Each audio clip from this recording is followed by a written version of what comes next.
अस्सलाम वालेकुम, मैं हूँ इशा गुल और आप देख रही हैं सिंगापुरी स्टिचिंग सेंटर।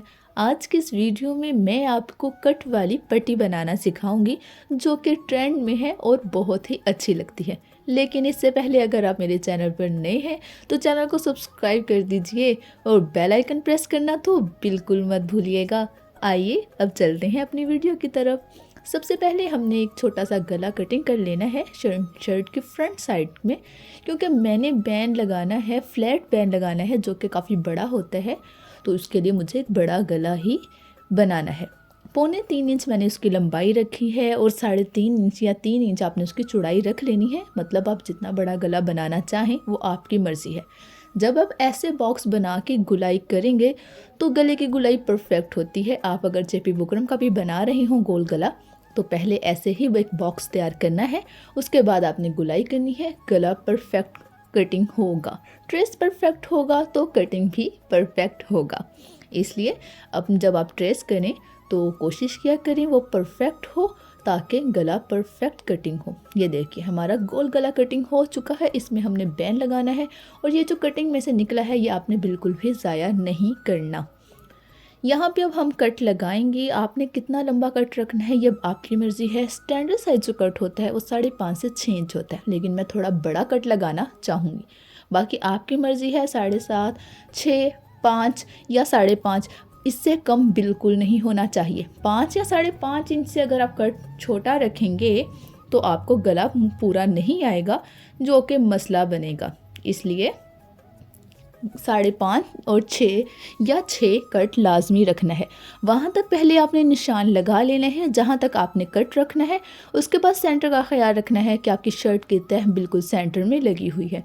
जहाँ पे आपने कट की एंडिंग करनी है वहाँ पे 1/2 इंच का एक निशान लगाना है, बिल्कुल 1/2 इंच का। 1/2 इंच से 1 पॉइंट कम ही कर लीजिएगा, क्योंकि जब कट लगाते हैं तो 1 पॉइंट पूरा हो जाता है। उसके बाद 1/2 इंच का एक तिरछा निशान लगाना है और तिरछा उसको कट कर देना है। यहाँ से आप गौर से देखिए कि कैसे कट करना है। बिल्कुल 1/2 इंच या 1/2 इंच से 1 पॉइंट कम, इससे ज़्यादा नहीं, इससे ज़्यादा नहीं लेना, इससे ज़्यादा कट नहीं लगाना। ये देखिए कट हमारा लग चुका है। अब मैं आपको इसको खोल कर दिखाऊंगी कि ये कैसा नज़र आता है। ये देखिए, इसको ज़्यादा नहीं खींचना वरना यहाँ से फट सकता है, रेशे निकल आएंगे और जो कि मुसीबत हो जाएगी, बाद में काबू नहीं आएगा। कट हमारा लग चुका है। अब ये जो हमने फ्रंट साइड में से गोल गला निकाला था इसको हम बैक साइड पर रखेंगे और उसकी जितनी चौड़ाई है हम उसका निशान लगा लेंगे। ये देखिए इतनी चौड़ाई का हमने ये गला निकाला था और 1/2 से या 1.25 इंच या आधा इंच का हमने ऐसे गुलाई कर देनी है। ये आप देखिए ऐसे गुलाई हमने कर देनी है और ये बैक साइड को भी हमने कट कर देना है।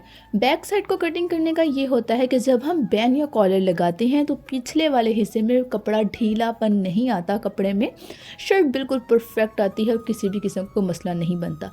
अब ये दोनों कटिंग किए हुए हिस्से हम संभाल कर रख लेंगे, ये कॉलर को ट्रेस करने के बहुत काम आने वाला है। अब आपने देखना है कि आपने पट्टी की कितनी चौड़ाई रखनी है। मोस्टली पट्टी की चौड़ाई 1.25 इंच होती है, मैं भी उतना ही रखूँगी, लेकिन मुझे थोड़ी सी चौड़ी चाहिए क्योंकि मेरे कस्टमर की डिमांड यही है कि मैं थोड़ी सी चौड़ी पट्टी बनाऊँ। आपने अगर 1 इंच की पट्टी ट्रेस करनी है तो आपने 1 इंच से 1 पॉइंट कम पट्टी ट्रेस करनी है। अगर आपने 1.25 इंच की पट्टी ट्रेस करनी है तो आपने 1.25 इंच से 1 पॉइंट कम पट्टी ट्रेस करनी है, क्योंकि जब कपड़ा फोल्ड होता है तो ये 1 पॉइंट मुकम्मल हो जाता है। लेकिन अगर आप 1 इंच की पट्टी तैयार करना चाहें और 1 इंच की ही कटिंग कर लें तो वो सिलने के बाद 1 पॉइंट बढ़ जाता है, जो कि पट्टी बहुत चौड़ी लगती है। सिर्फ 1 पॉइंट के बढ़ने से पट्टी बदसूरत हो जाती है, भद्दी हो जाती है। इसलिए इस बात को आपने याद रखना है। मुझे लंबी पट्टी चाहिए फ्रंट वाली, इसलिए मैं लंबी ही कटिंग कर रही हूँ। इसी में से हमने छोटी और बड़ी दोनों पट्टियाँ कटिंग कर लेनी है। मुझे लंबी पट्टी ज़रा ज़्यादा लंबी चाहिए थी। ये छोटी पट्टी ट्रेस करनी है जो जितनी आप चाहें। छोटी पट्टी उमूमन 9 इंच होती है और जो बड़ी पट्टी होती है वो तकरीबन 12 से 13 इंच होती है स्टैंडर्ड साइज़।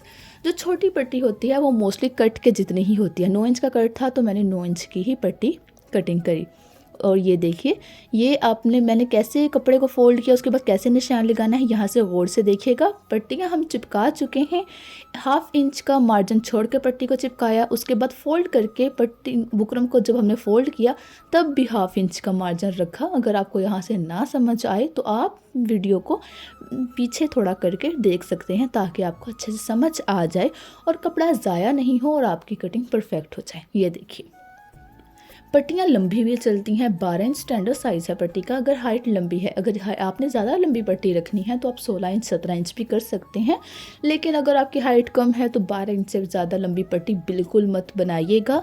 वो पेट तक आती हुई पट्टी तो बहुत ही बुरी लगती है।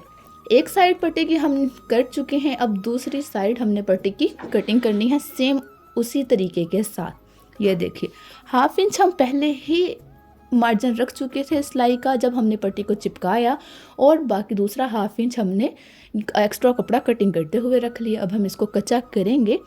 जो बड़ी पट्टी है उसको नीचे वाली साइड से भी कच्चा करना है, ये बिल्कुल ऐसे। जो छोटी पट्टी है उसको नीचे वाली साइड से कच्चा करने की ज़रूरत नहीं होती, क्योंकि उसने नीचे आ जाना होता है और उसके जो तमाम रेशे हैं या जो भी मसले मसाइल हैं उसके कवर हो जाते हैं। लेकिन बड़ी पट्टी ने क्योंकि ऊपर वाली साइड पे आना होता है, सिलना होता है, इसलिए इसको ज़्यादा सफाई से कच्चा करने की ज़रूरत होती है और इसको नीचे से भी फोल्ड करना होता है। ये देखिए, हम फोल्ड कर चुके हैं अपनी पट्टी को और इसको एक साइड पे इसको भी कच्चा कर चुके हैं। ये देखिए, अब हमने जब फोल्ड किया इसको तो ये 1/2 इंच मार्जिन सिलाई का है।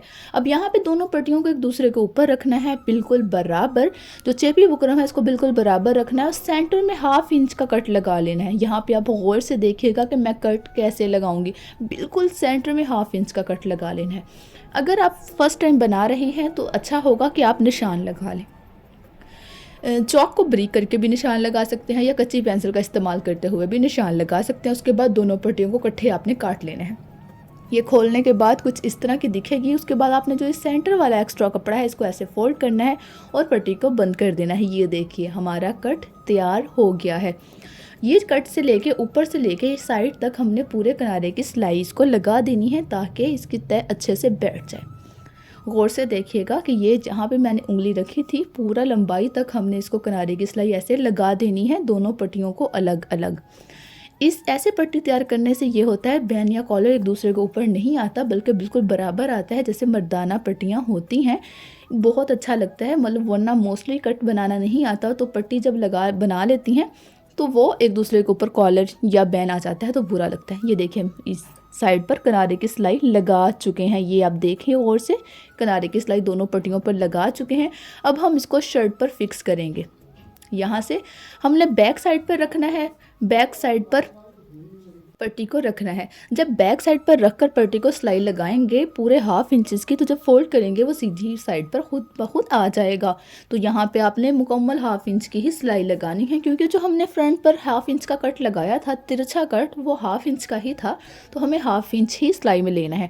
अगर आपने 1/2 इंच से कुछ कम कट लगाया है तो आप जब सिलाई में लें तो उतना ही लें जितना आपने कट लगाते हुए लिया था। जो हमने शर्ट पर तिरछा कट लगाया था हमने सिलाई में भी उतना ही लेना होता है। ये देखिए, ये अब कट तक हमने बिल्कुल परफेक्ट सी सिलाई लगा लेनी है। जितनी परफेक्ट सिलाई होगी उतनी ही अच्छी पट्टी लगेगी। अगर आपकी सिलाई डांस करते हुए होगी, आड़ी तिरछी टेढ़ी मेढ़ी जैसी मर्जी सिलाई लगाएंगे तो पट्टी भी वैसी ही बनेगी। अब हम ये देखिए, सीधी तरफ हमने इसको फोल्ड कर लिया और हम इसको किनारे की सिलाई लगा लेंगे।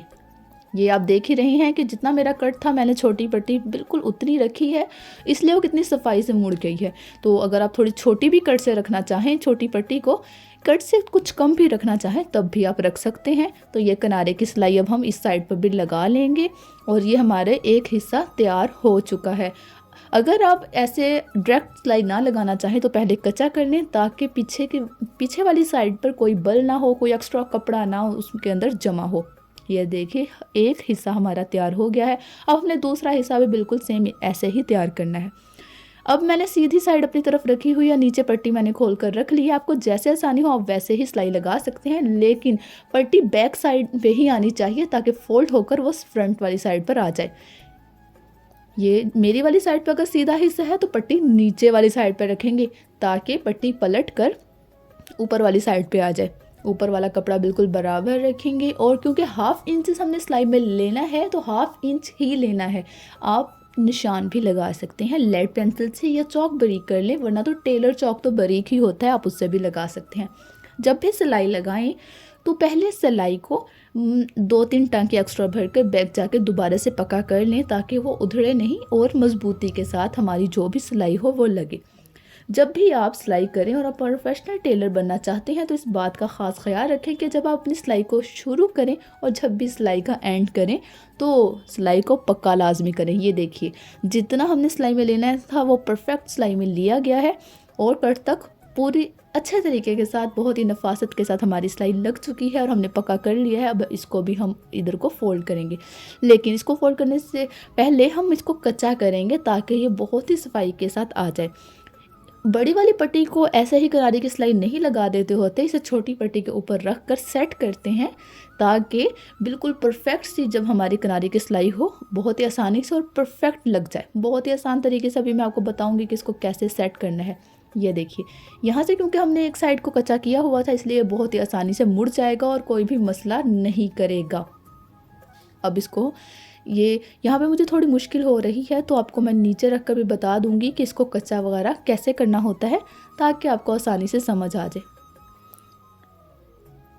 अब आपकी मर्ज़ी है, आप डायरेक्ट अगर आपको मुकम्मल सिलाई आती है तो आप इसको यहाँ पर रख के ही मुकम्मल तौर पर कच्चा वगैरह किए बगैर भी सिलाई लगा सकती हैं। लेकिन अगर आपको कुछ मुश्किल होती है, बल वगैरह आने का ख़दशा हो, कोई मसला हो या आपको लगे कि ये अपने सेंटर में से हट जाएगा तो उसके लिए आप ये भी कर सकते हैं कि आप इसको जैसे मैंने अभी रखा है नीचे रखिए और कच्चा कर लीजिए। लेकिन अगर आप परफेक्ट सिलाई करना जानते हैं तो आप मशीन पर ही इसको सेट कर कर किनारे की सिलाई लगा सकते हैं। ये आपके आसानी के लिए मैं आपको बताना चाह रही हूँ कि कैसे कच्चा करना है और कैसे फिर सिलाई लगानी है।